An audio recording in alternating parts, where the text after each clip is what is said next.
Track record तो अब आप योगी सरकार का ऐसा हो गया है कि लोग कहीं ना कहीं बेट्स लगा रहे हैं, बेट लगा रहे हैं कि गाड़ी पलटेगी नहीं पलटेगी, कहां पे क्या होगा, अतीक का क्या होगा। परिवार वाले भी डरे हुए हैं, वो खुद उसका चेहरा मुरझाया हुआ है। लेकिन वही पुलिस गाड़ी तो पलटने में माहिर बताई जाती है, शार्प शूटर्स को नहीं पकड़ पा रही है। अंजना जी, सर्वप्रथम तो आप याद करिए कि जब ये उमेश पाल हत्याकांड हुआ, उसके बाद योगी आदित्यनाथ जी, जो कि आज पर्याय प्रतिबिंब बन गए हैं अच्छी कानून व्यवस्था का, उनका बुलडोजर मॉडल भी हमने देखा है। विधानसभा के पटल पर उन्होंने एक बात कही थी, उन्होंने कहा था मिट्टी में मिला देंगे इन लोगों को। और आज जब अतीक अहमद का वक्तव्य आया तो अतीक अहमद वो बाहुबली जो कभी समझता था समाजवादी पार्टी सरकार में कि वो सत्ता पलट सकता है, आज उसको अगर डर लगता है कि उसकी गाड़ी ना पलट जाए तो ये हमारे लिए अच्छा है, क्योंकि सपा की सरकार में गुंडा राज था। हम सब जानते हैं किस तरह से जनता त्रस्त थी, बाहुबली मस्त थे। लेकिन अब उल्टा है, अब जनता खुश हो रही है कि आज अतीक अहमद कहता है कि माफियागिरी मेरी खत्म हो गई है, मिट्टी में मैं मिल गया हूं, हमारे परिवार की महिलाओं और बच्चों को छोड़ दो। उसको एक बार ये सोचना चाहिए था कि जिसका उसने कत्ल करा और करवाया प्रथम दृष्टा, वो भी किसी का बेटा था। आपने अभी दिखाया किस तरह से उमेश पाल की मां भी कह रही थी कि हमें इंसाफ मिलना चाहिए। आपने एक बात कही, आपने कहा वो शार्प शूटर कहां है, तो मैं आपको बता दूं कि क्या कार्रवाई हुई है। उस्मान शूटर था, वो मार गिराया गया पुलिस द्वारा। ये 10 दिन के अंदर हुआ जब ये वारदात हुई।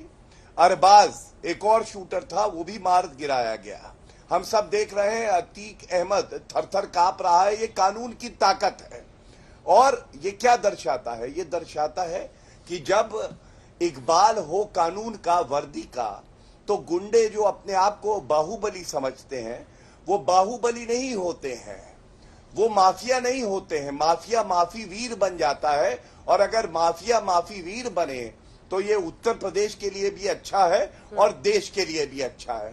जहां तक आपने बात करी एक और शूटर भागा हुआ है, मैं आपको कह सकता हूं कि कानून के हाथ और योगी आदित्यनाथ जी की जो सरकार है, ये सुनिश्चित करेगी कि कानूनी तौर तरीकों के तहत इसको भी पकड़ा जाए। और देखिएगा जेल की सलाखों के पीछे ये सड़ेंगे जैसे पहली बार अतीक अहमद, कई मुकदमे चल रहे थे उसके खिलाफ अंजना जी, लेकिन सजा अभी उसे हुई है आजीवन कारावास की, तो योगी आदित्यनाथ जी की सरकार में ही हुई। जवाब दीजिए अनुराग जी। माफिया बदहवास दिख रहा है, खुद ही कह रहा है कि माफियागिरी खल्लास हो चुकी है उसकी, कह रही है मिट्टी में कहा था मिट्टी में मिला दिया।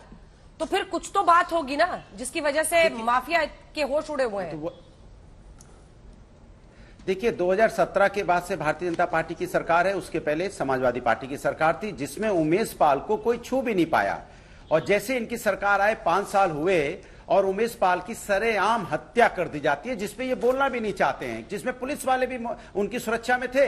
और पुलिस वाले पे गोली चलाने का मतलब आप समझते हो कि माफियाओं की इतनी हिम्मत होगी, वो पुलिस वाले पे भी गोली चला देते हैं। सुरक्षा को भी मार दिया उन्होंने, सुरक्षाकर्मी को भी। इसके पहले कानपुर में 8 पुलिस वाले मार दिए गए थे। उसके पहले लखनऊ के अंदर में सरेआम चौराहे पे मार दिया गया था ब्लॉक प्रमुख। किस तरह से हाथरस की घटना हुई थी आपको याद होगा। आपको याद होगा लखीमपुर की घटना, किस तरह से 4 लोगों को रौंद दिया गया था। आपको याद उन्नाव की घटना भी होगी। तो मैं इनसे पूछना चाहता हूं, अच्छी बात है माफिया उत्तर प्रदेश के अंदर में खत्म होने चाहिए। माफिया चाहे बनारस से लेके गाजियाबाद तक कोई भी माफिया हो उत्तर प्रदेश के अंदर में नहीं रहना चाहिए। लेकिन एक कैसा खौफ है कि दिन दहाड़े वो गोलियों से उड़ा देते हैं। बम तो ऐसे चला रहे थे जैसे पटाखे चला रहे हो, ऐसे ऐसे मार रहे थे बम। आपने देखा कभी बम ऐसे चलाते हुए? तो ये बेखौफ तो है, नकाब तक नहीं पहने हुए थे। इसके मतलब उनके अंदर डर कहां है? वही तो डर मैं चाहता हूं, डर होना चाहिए माफिया के अंदर में।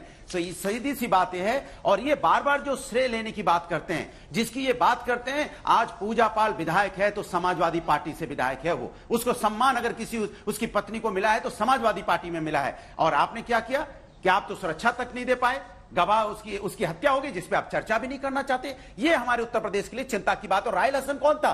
रायल हसन जो व्यक्ति इनका माइनॉरिटी का अध्यक्ष है महानगर का, प्रयागराज का, उसका भाई इस हत्या में शामिल है। तो क्या इनसे पूछेंगे रायल हसन कौन था, क्या कर रहा था भाई? क्यों आपने ऐसे आदमी को महानगर अध्यक्ष बनाया था जिसका भाई हत्या में शामिल है? तो सवाल ये उठता है इन पे जिम्मेदारी से क्यों भागना चाहते हैं? और हम समाजवादी लोग तो संविधान और न्यायपालिका को मानने वाले लोग हैं। जब हम संविधान और न्यायपालिका की बात करते हैं तो ये कहते हैं ये माफियाओं को बचाने की बात कर रहे हैं। अरे संविधान और न्यायपालिका से देश चलता है ना। और मैं तो ये कहूंगा, ये वकील साहब ज्यादा अच्छी तरह जानते होंगे, सुप्रीम कोर्ट का जब आदेश आया 2017 के बाद में कि स्पेशल कोर्ट बनेगी एमपी एमएलए की, जिस वजह से न्याय प्रक्रिया तेज होगी, उस वजह से आज न्याय प्रक्रिया तेज है। तो ये न्याय प्रक्रिया जो है हमारे न्यायालय से मिलती है। ठीक है। तो आप न्यायालय को तो नहीं कह सकते, न्यायालय न्याय देता है, हम सब न्यायालय का सम्मान करने वाले लोग हैं।